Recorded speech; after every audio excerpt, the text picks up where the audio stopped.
Hola my bitches, hey guys, welcome to a brand new video. Today, it's not a reaction, it's a review video because I went and I saw Spider-Man Homecoming for the first time earlier this week. It was a special advanced preview, so it was like the Melbourne premiere. Oh no, it wasn't the Melbourne premiere, I think it was early, it's happened before. Anyways, so I went to see Spider-Man Homecoming and I want to just do a review because, like, you know, that's what I do. So I did one for Wonder Woman and I'm doing one for Spider-Man. So I had high hopes because I was like, Spider-Man Homecoming, but I did have my doubts because we've had a reboot of Spider-Man already, and I'm like, if they do an origin story, it's going to be like the same shit. I'm going to be like, whatever, I've seen this before.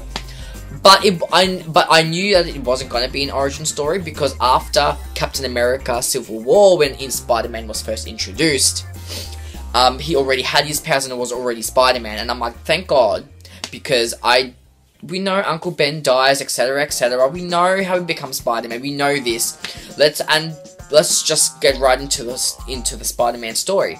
And that's exactly what Spider-Man Homecoming did. And okay, so pretty much, I'm gonna try not to spoil much for you guys, but I believe, okay, so after seeing Wonder Woman, nothing, in my opinion, has really hit that standard, because Wonder Woman was just something on another fucking level, let's be real here.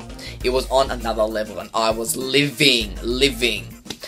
And when you go see Spider-Man, and because I had high expectations, it was a good movie. Like, I thoroughly enjoyed it.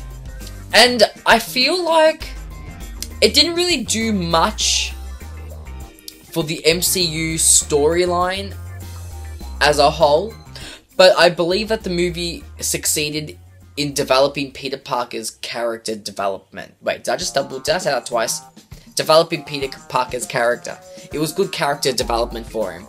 And I feel like it was really needed because we just got a glimpse of Spider-Man in Civil War. And Tom Holland is excellent. And he just portrays Spider-Man so well. And he is so adorable. And you know who he reminds me of? Tom Holland reminds me of a young, you know the guy in Scandal who plays the president? President Fitzgerald Grant? What's his name? Tony Goldwyn or something? He reminds me of a young version of him, am I right? True. Anyways, so I think that Spider-Man Homecoming wasn't like the best movie I've ever seen, and it didn't really do much to push the MCU storyline forward. It was kind of like a filler movie in a way, in a sense, a bit of a filler in a sense. But I feel like the movie was needed to develop Peter's character, to get him to learn that he doesn't need the fancy, he doesn't need the fancy suit to become who he is, etc, etc.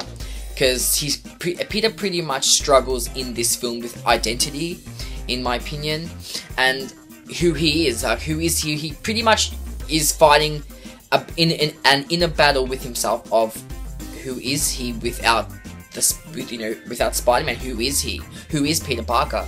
And I feel like Tony Stark was a really good mentor for him in helping him realize who he could truly be and he doesn't need the suit to be a hero. And it was just a really good thing to see because I love Tony Stark mentoring Peter. It was so cool. It was just hilarious. And I really enjoyed it. I really enjoyed that aspect and it was so important. So I feel like as a character development, it was much needed for his character. As I've said that like 5 times in this video already. But, okay, so villain-wise, the villain could have been better, yeah. It wasn't bad, but it wasn't like my jaw dropped. Like, I was like, yeah, okay. Because, like, you've had the Green Goblin, and I know that, I feel like Homecoming didn't really want to use the same villains as the other previous Spider-Man movies, which makes sense, because you wanted to make it its own, without kind of copying the other ones, which just makes complete sense. And there was quite a few twists with who, I think it was the Vulture, who was the villain. I can't remember the actual name. I didn't think they named it in the film, but I'm pretty sure it's the Vulture or something, I think. Please don't hate me if I got it wrong, I'm sorry. But the identity of the Vulture, who he really was, to Peter, like, that was a cool twist I didn't see coming. I thought that was really cool. I would have liked to see more Zendaya. Is that her name? Is that how you pronounce it? I can't pronounce. I have my own way of pronouncing things in my head. But like, when it actually comes to like how it's actually pronounced, I'm just stuff it up. But Zendaya, I think that's how you pronounce her name. I would have liked to see more of her in this movie, to be honest. I would have liked to see more of her. I liked Peter's friend Ned. Was it Ned? He was funny. He's me. I'm Ned, let's be real. Him finding out Spider-Man's identity was really cool too. Oh, not really. I think they showed it in the trailer, so it's not really a spoiler. But I think, yeah, as a whole, it was a pretty decent movie. Like, I would recommend you watch it. If you love, you know, Marvel, go watch it, because it's a good film, and it really helps you understand the character of Peter better. So, yeah, I recommend it. I reckon I rate it out of 5 stars. I would probably rate it 3.5 more towards a 4. So maybe 3.8, I think. But yeah, it was a little bit slow at the start, but when it picked up, it was good. And Tom Holland was an amazing choice to play Spider-Man. I thought he was really, really good. He really sold it for me. Like, he sold it to me in Captain America.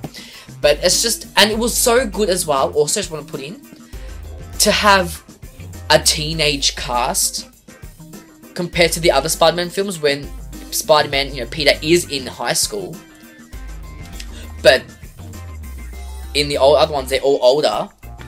So it was just really, really nice to have an actual teenage cast, or cast that looked like teenagers. Because seriously, it was getting ridiculous. It got younger as each thing went on. And Aunt May got younger as the films went on. I loved Aunt May as well. She was great. So, yeah. Definitely recommend you go watch it. Obviously, nothing competes to Wonder Woman at this point. But Wonder Woman's just in a league of its own, let's be fucking real. So yeah, that was my review. It was probably a bit of a rambling mess, but you get the gist. I'm trying, okay? I don't really do review videos very well. I normally do reactions, but I can't really react to Spider-Man, because that's like, I can't record my camera in the movie. Like, that's weird. I would, but I wasn't allowed. So yeah, definitely go check out Spider-Man Homecoming. And I really can't wait for them to all unite and for Peter to officially become an official Avenger and work alongside everybody. Like, I'm excited. I'm really excited for what's to come. So yeah, and I'm definitely looking forward to Black Panther. That looks awesome, by the way. So yeah, definitely check out Spider-Man Homecoming.